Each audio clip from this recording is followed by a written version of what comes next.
Hello मेरे प्यारे प्यारे दोस्तों, आप सभी का आपके अपने चैनल समझ समझ के समझना में बहुत बहुत स्वागत है। जैसा कि आप लोगों को पता है कि हम लोग विकारी शब्द पढ़ रहे हैं। विकारी शब्दों में हम लोगों ने संज्ञा पढ़ लिया है, सर्वनाम पढ़ लिया और क्रिया पढ़ लिया है। आज हम लोग विशेषण पढ़ेंगे। हम लोग विशेषण 2-3 दिन क्लास गैप होने के बाद हम लोग आज पढ़ रहे हैं, तो आप लोगों को थोड़ा बहुत जो भूल गया हो आप लोग पिछली वीडियो में जा करके देख सकते हैं। आपको अगर याद ना हो कि क्या होता है, हम लोग विकारी शब्द क्या होता है, ये सब चीज़ें आप पिछली वीडियोस में जाके देख सकते हैं। तो चलिए हम लोग वीडियो को स्टार्ट करते हैं। विशेषण, विशेषण क्या है? एक शब्द में अगर हम बात करें तो विशेषण क्या है? संज्ञा और सर्वनाम की जो विशेषता बताता है वही विशेषण है। कहीं पे भी आपको किसी चीज की विशेषता दिख जाए तो वहीं पे विशेषण होता है। कोई भी किसी चीज के, किसी के गुण के बारे में, किसी के रंग के बारे में, किसी के जो है व्यवहार के बारे में बता रहा हो वही विशेषण है। एक शब्दों में संज्ञा या सर्वनाम की विशेषता बताने वाला विशेषण कहलाता है। ठीक हो गया। विशेषण क्या होता है हम लोग कुछ उदाहरण से समझते हैं। देखिए, राम स्वस्थ है, तो राम की क्या विशेषता है कि राम स्वस्थ है, उसकी विशेषता क्या हो गई? यहाँ पे विशेषता स्वस्थ हो गई। ठीक। काला घोड़ा दौड़ रहा है, अब काला घोड़ा दौड़ रहा है, इसकी विशेषता, घोड़े की विशेषता क्या है? काला है। इसकी, ये घोड़ा काला है। घोड़े तो बहुत है, लेकिन घोड़े में भी घोड़े की विशेषता क्या है कि ये घोड़ा काला है और काला घोड़ा ही दौड़ रहा है। इसके अलावा पीला, नीला, काला, सफेद घोड़ा नहीं दौड़ रहा है। घोड़ा जो है काला वाला घोड़ा ही दौड़ रहा है, इसकी विशेषता ये है। अब देखिए 11 खिलाड़ी, 11 खिलाड़ी, खिलाड़ियों की विशेषता क्या है कि ये खिलाड़ी 11 है। वैसे तो देश विदेश में बहुत खिलाड़ी हैं, लेकिन एक जो समुदाय है, एक जो विशेष संख्या है बताई गई है कि 11 खिलाड़ियों की ही संख्या जो है उसी समुदाय के बारे में बात की जा रही है। तो इस खिलाड़ियों की इनकी क्या विशेषता है कि ये 11 खिलाड़ी हैं।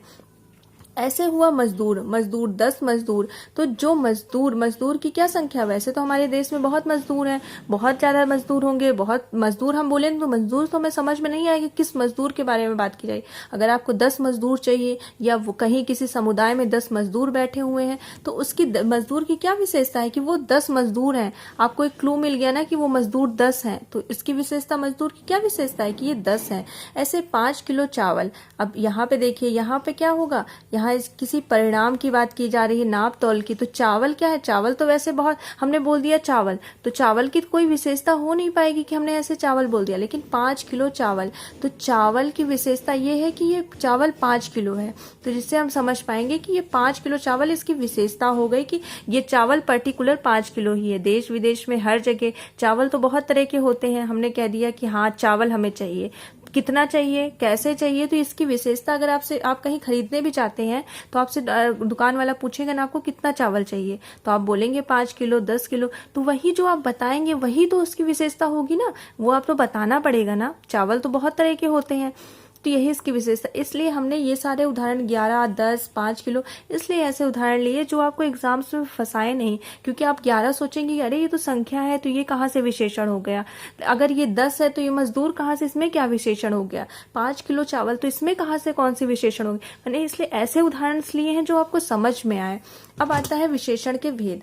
विशेषण के 4 भेद होते हैं: गुणवाचक विशेषण, संख्यावाचक विशेषण और परिणामवाचक विशेषण, सर्वनामिक विशेषण। ठीक। अब विशेषण के 4 भेद होते हैं, ये आपको कहाँ से याद होगा? हम लोगों ने जब सर्वनाम पढ़ा था तो सर्वनाम में हम बोले थे कि सर्वनाम 6 प्रकार का होता है। हमने सर्वनाम को तोड़ करके बताया था, लेकिन आप इसमें विशेषण में तोड़िए नहीं। विशेषण में आप देखिए 20, 1, 2, 3, 4 शब्दों से मिलकर बना हुआ है ना। अब इसको तोड़ेंगे नहीं तो आपको ऐसे बस प्रत्यक्ष तरीके से देख रहे हैं तो आपको दिख रहा है ना कि 4 प्रकार, 4 सेंटेंस लिखे हुए हैं, तो इसी 4 को गिन लीजिए: गुणवाचक संख्या, संख्यावाचक संख्या, परिणामवाचक संख्या, सर्वनामिक विशेषण।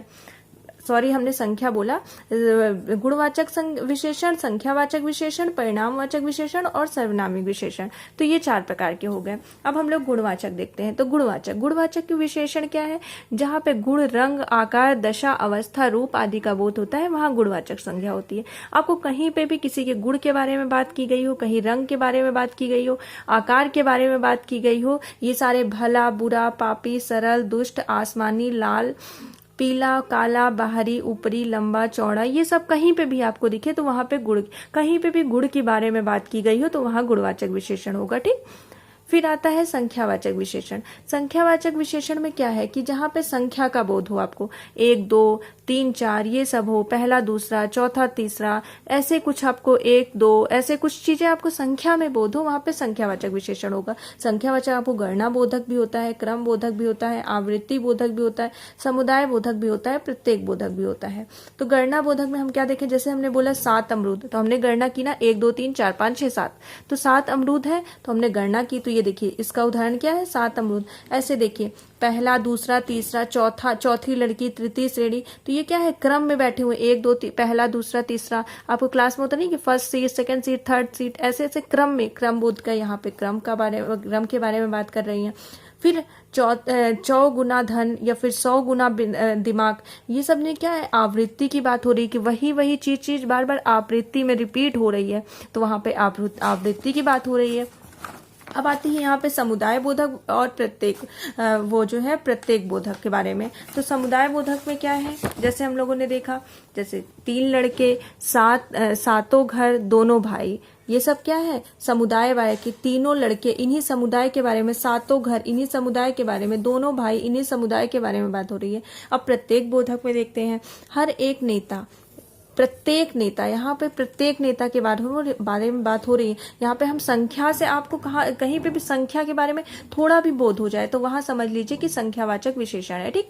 फिर एक अपराधी, यहाँ पे भी क्या है, आपको संख्या के बारे में बात हो रही है ना कि एक अपराधी, प्रत्येक का ऐसा बोध हो रहा है, लेकिन यहाँ पे संख्यावाचक विशेषण है, ठीक। अब आता है परिणामवाचक विशेषण। आपको संख्यावाचक और परिणामवाचक में एकदम छोटा सा डिफरेंस है, वहां पे संख्या के बारे में बात की गई होगी, लेकिन आपको नाप तौल की इकाई या नाप तौल का कहीं पे बात हो तो वहां पे परिणामवाचक विशेषण होगा, ठीक। जैसे थोड़ा दूध, सारा देश, कम जल, तो ये भी 2 प्रकार के होते हैं, निश्चित परिणामवाचक और अनिश्चित परिणामवाचक। निश्चित परिणामवाचक में क्या होता है, 4 सेर दूध, डलिया भर आम, तो यहाँ पे क्या है, निश्चित में क्या 4 सेर दूध है ही, ये कंफर्म है। डलिया भर आम आया है, ये नाप तौल से, डलिया जो है एक नाप तौल के लिए एक डलिया आप रखते हैं, आप एक चावल सुबह आप डालते हैं तो 1 कटोरी रखते होंगे, तो 1 कटोरी चावल डालते होंगे 1 लोगों के लिए, तो वो आपका एक नाप तौल का एक यंत्र तो है ना। ऐसे 4 सेर दूध, 1 लीटर दूध लेते हैं तो 1 लीटर एक नाप तौल का ही तो यंत्र है। तो आप 1 लीटर दूध ले या 4 डलिया भर का, तो आपको नाप तौल की इकाई कुछ समझ में आई ना, तो वहां जहां पे नाप तौल के बारे में बात की गई हो वहां पे परिणामवाचक विशेषण होगा। अब अनिश्चयवाचक परिणामवाचक, जहां पे थोड़ा दूध, थोड़ा पानी, अधिक चीनी, जहां पे निश्चित ना हो कि हमने कितना लिया है, बस वहां पे बोला गया हो कि थोड़ा ज्यादा। अब दूध थोड़े में, अब 10 लोगों के लिए अगर हम जो है 1 लीटर दूध लेंगे तो वो थोड़ा ही तो दूध रहेगा, लेकिन हाँ यहाँ निश्चित नहीं है, अगर 1 लोगों के लिए हमने 1 लीटर दूध लिया है तो वो तो ज्यादा रहेगा, लेकिन अगर 10 लोगों के लिए हमने 1 लीटर दूध लिया है तो वो कम रहेगा। तो यहाँ पे हमें कोई बोध नहीं हो रहा है कि कितना दूध है, लेकिन थोड़ा दूध है, थोड़ा पानी है, अधिक चीनी है, ठीक। तो ये हमें अधिक चीनी है। अब क्या पता जो है 1 ही किलो चीनी रही हो, लेकिन वहां पे खाने वाला सिर्फ 1 हो, तो यहाँ पे अधिक चीनी है, ठीक। ऐसे सर्वनामिक विशेषण, सर्वनामिक विशेषण में आप लोगों को बहुत कंफ्यूजन होता है। सर्वनामिक विशेषण क्या होता है कि जो सर्वनामिक विशेषण जहां पे सर्वनाम का ही प्रयोग जो है विशेषण के तौर पे कर दिया जाता है। जो सर्वनाम शब्द होता है, यह, वह, कहाँ, यह, वह, वे, हम, ये सब चीजें प्रयोग जब जो है जहां पे सर्वनाम का ही प्रयोग विशेषण के रूप में कर दिया जाता है, यहाँ पे इसको आप देखेंगे इसके साथ हमेशा संज्ञा शब्द लगा रहेगा। जैसे यह लड़का हमारे विद्यालय का है, लड़के की विशेषता क्या है, यह जो है, यह इसकी विशेषता है। वह आदमी हमारा शत्रु है, वह जो है इसकी विशेषता वह है, वही आदमी, इसके अलावा कोई और आदमी नहीं, सिर्फ वही एक आदमी, वह आदमी जो है वही हमारा शत्रु है, इसके अलावा दूसरा कोई इसकी विशेषता बता रहा है। तो इसके बाद हमेशा संज्ञा शब्द आएगा, तो यहाँ पे सर्वनामिक विशेषण होगा। सर्वनामिक विशेषण में आप लोग कंफ्यूज, सबसे सरल यही होता है, आप इसको समझ सकते हैं, लेकिन आपके दिमाग में होता है सर्वनामिक विशेषण लिखा ही आप डर जाते हैं। उसको एक बार समझिए, एक बार देखिए, आपको समझ में आ जाएगा। अब एक पॉइंट इसमें और आता है, विशेषण में प्राविशेषण पूछ लिया जाता है। आजकल क्वेश्चंस बहुत लोग पूछ रहे हैं कि प्राविशेषण क्या होता है। प्राविशेषण क्या होता है, जो विशेषणों की भी विशेषता बताता है। विशेषण जैसे इसमें देखिए, दुर्गेश अत्यधिक तेज छात्र है। अब छात्र की विशेषता क्या है कि ये तेज है, अब तेज की विशेषता क्या है, अत्यधिक है, तो यही अत्यधिक प्राविशेषण होगा। अब इसमें देखिए, गरिमा अति सुंदर लड़की है, ये भी तो कहा जा सकता था यहाँ पे दुर्गेश तेज छात्र है, लेकिन तेज में भी अत्यधिक तेज है, बहुत ज्यादा तेज है, है, तो ये इसकी प्रविशेषता हो गई। गरिमा अति सुंदर लड़की है। अब लड़की की विशेषता क्या है कि सुंदर है, लेकिन सुंदर में भी अति सुंदर है, यह इसकी प्रविशेषता हो गई। अब कश्मीरी सेब सिंदूरी लाल होते हैं। अब क्या है, सेब की क्या विशेषता है कि ये जो है लाल है, लेकिन ये सिंदूरी लाल होते हैं, इसकी प्रविशेषता हो गई। ठीक, तो हम लोग आज जो है विशेषण के बारे में पूरा कंप्लीट पढ़ चुके हैं। अगर आपको वीडियो में कोई भी दिक्कत लगी हो या कुछ ना समझ में आया हो, कोई उदाहरण ना समझ में आया हो, तो आप लोग कमेंट करके ज़रूर बताइएगा। अगर वीडियो थोड़ी भी अच्छी लगी हो तो प्लीज़ लाइक करिएगा, वीडियो को शेयर करिएगा एंड चैनल को सब्सक्राइब करिएगा। Thank you so much.